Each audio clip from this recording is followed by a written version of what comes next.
everybody, One Weasem here. We're on an unboxing frenzy here with Skylanders SuperChargers. We took a look at Lava Lanceruptor, who is 110% amazing. Just unboxed Nightfall. We've got her with her two vehicles here. What we're going to do now, I guess, is take a look at Big Bubble Pop Fizz. I'm going to do that just because I actually wanted to do Splat in their vehicle, but I don't have enough space on this card. So if I sound bad, it's because I sound bad. I'm a little bit under the weather, I guess you would say. Can't really breathe. And I'm afraid I'm going to completely lose my voice, so I'm getting as much done as I can.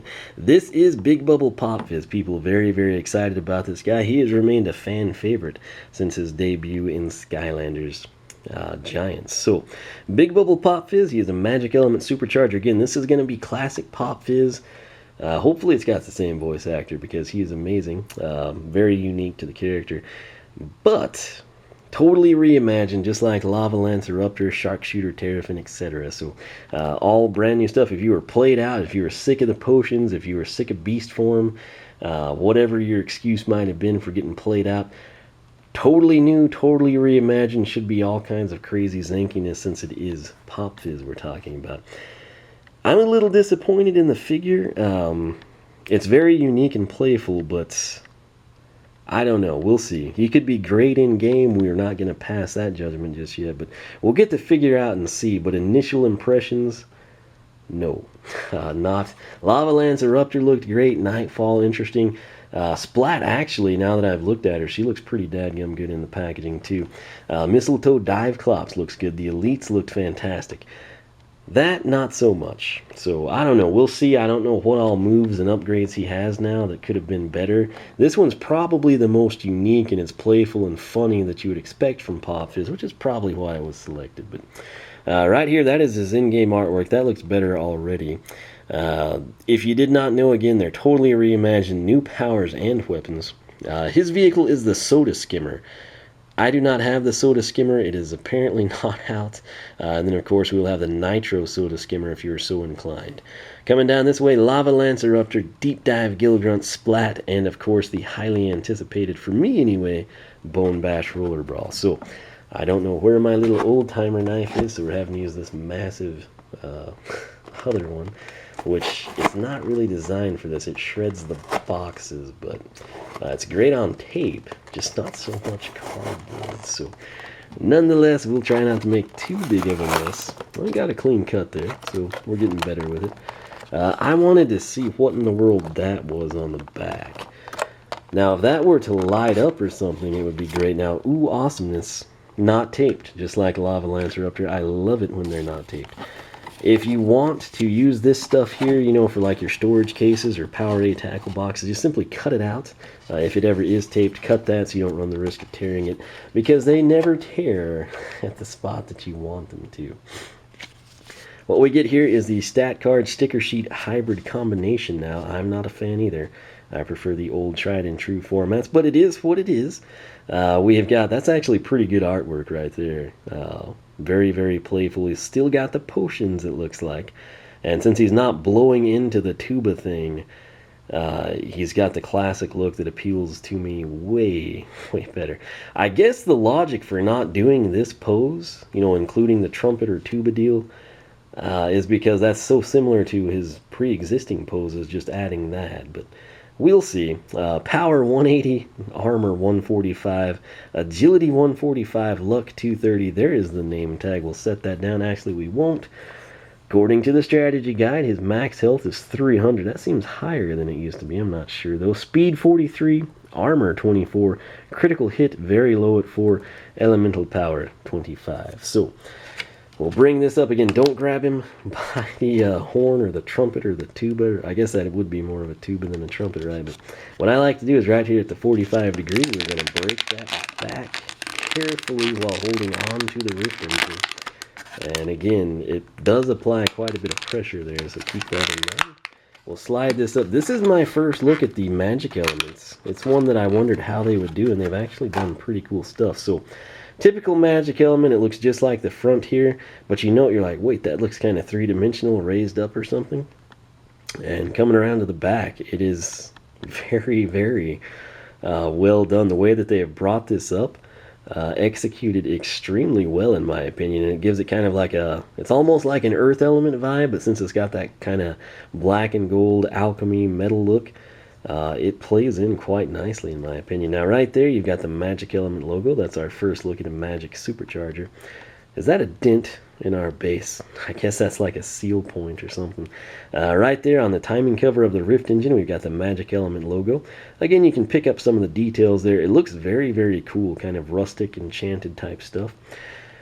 There's the face, which while I will give it, it's hilarious, it's comical. He's obviously, his eyes are crossing while he's blowing or something. That would be a fantastic animation, but for a pose, I don't know. It's like if this was like a joke at the office, I would be harding with everyone else. But since this is like the retail form, I'm a little disappointed because I think, I've yet to play him, so I don't know the new moves and upgrades, but there has to be something that would have been a little more nonchalant, kind of, low-key yet subtly cool type of a thing. This is just like full-on comic mishap type of a thing. So it's got its place. It's not horrible, but again, I kind of wouldn't have minded seeing something else there. It takes away all the detail from his face, essentially. It's like we're looking at just, cheeks and crossed eyes or something. So coming around though, I don't know where the white hair came from either. I guess he must have had some strange mixtures of potions. The goggles are a very cool touch though, in my opinion. Maybe he was wearing those when it splashed up on his hair. Right here though, what does that do? Anything? No. Okay, so I'm like snow globing it and everything. I guess it's just like a little part line in the plastic. You've sort of got like a gray blue and a black blue here, which that's pretty cool. I mean, we've never seen anything like that, and I don't exactly know how to describe it since I haven't played as them, but we've kind of got like the little bagpipe pressure relief valves here. This is I guess the mouthpiece. I don't really know instruments well, but there's a valve down here, the mouthpiece, and then sort of the speakerphone here. So again, I don't know what it's called because I have not played with him, but it's not horrible. But again, there's a lot of things I think we probably could have done for this pose. Maybe, I mean, the main emphasis here is what's new with him, and then, hey, it's Pop Fizz, let's make it hilarious. Maybe they, like Nightfall, we can't do a comic pose with her. Lava Lanceruptor needs to look mean. I don't know the logic, but it is what it is. His slogan, of course, remains Motion of the Potion. Nobody is quite sure who Pop Fizz was before he became an alchemist. Least of all Pop Fizz himself. After many years of experimenting with magical potions, his appearance has changed quite significantly, apparently now to the point of having the white hair or feathers growing.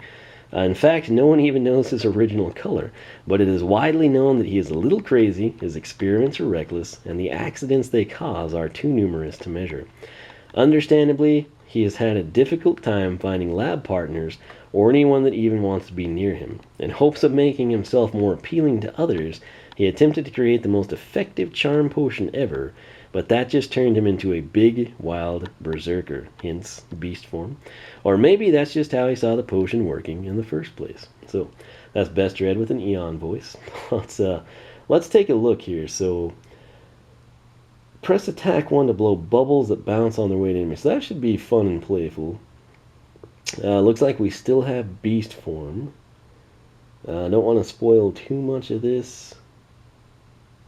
I don't know. I mean, we'll have to see, but regardless, I feel like while I admit this is pretty funny, it's playful, it just like the novelty side of that wears off, and I'm like, man, I bet we could have had like a little bit cooler of a pose for this guy. Very, very flexible though, so that kind of adds to the, sort of insert your blundering tuba music here, but you can pick up some facial detail there before like the enhanced bubbly cheeks, but we'll see. I just hope that he's good in the game and it sort of makes up for the pose, because I rarely say that I'm disappointed by a pose, and again, I can't say that 100% since we don't exactly know how he's going to play out, since I've not introduced him let alone upgraded him. But just from an initial aesthetic perspective, I get that it's funny, it's playful, it ties in quite nicely with the, you know, persona you get from Pop Fizz, but I don't know, it feels a little lackluster to me, particularly when you have something that's knocked it out of the park with Eruptor. Splat looks amazing. The detail on the vehicles has been good. Nightfall has a lot of extras. You look at Hammer Slam Bowser, incredible detail. And then I just kind of feel like this was like, yeah, we got to do something with the bubble thing, and let's just make him blow into it. So I think it'll probably resonate pretty well with the younger audience. Kids will see it and be like, oh, you know, that's funny, let's get this guy. Parents are going to be endeared to it, like, oh, well, that's so cute. And then the people like me, and probably those of you that watch this channel, at least maybe 50% of you, it's kind of like, man, they should have done something cool, you know, like a little better than that. So I don't know. I don't know who designs them, anything along those lines, but I like to think that I hold them to a pretty high standard. So while I do appreciate where it came from and how well it ties in with Pop Fizz's persona, I think there's something we could have done that still would have done that, yet at the same time sort of, I don't know, just maybe portrayed him a little bit better type of a deal to a older player. But nonetheless, it's not horrible, like I said, so we'll see how it goes down. And the main thing, as long as he plays good in the game, I don't really care what it looks like, so we've got that to go on too. Aesthetics become secondary to gameplay and pretty much everything related to these Toys to Life figures. So nonetheless, it is Big Bubble Pop Fizz. He should be pretty fun getting used to, kind of seeing how what has changed, what's the same, and then kind of making our ultimate synopsis on this figure. If you are interested with our elites, we kind of did a pose apocalypse. We kind of have SSA, Slam Bam, Giant Slam Bam, Elite Slam Bam. Which pose is your favorite? If you'd like to see that with, you know, the returning characters, Trigger Happy, Terrafin, Stealth Elf, Eruptor, Pop Fizz, etc., let me know in the comments section. I will make that happen, and I will have some fun with it. If not, you can feel free to let me know there as well. It's just kind of interesting to see, you know, do people like this the best? Is Light Core pose the best? Is it Giants? It's just kind of fun to kind of gauge what people kind of confer on, where they differ, if there's discrepancies, if it's an even split, particularly when you have like more than two options.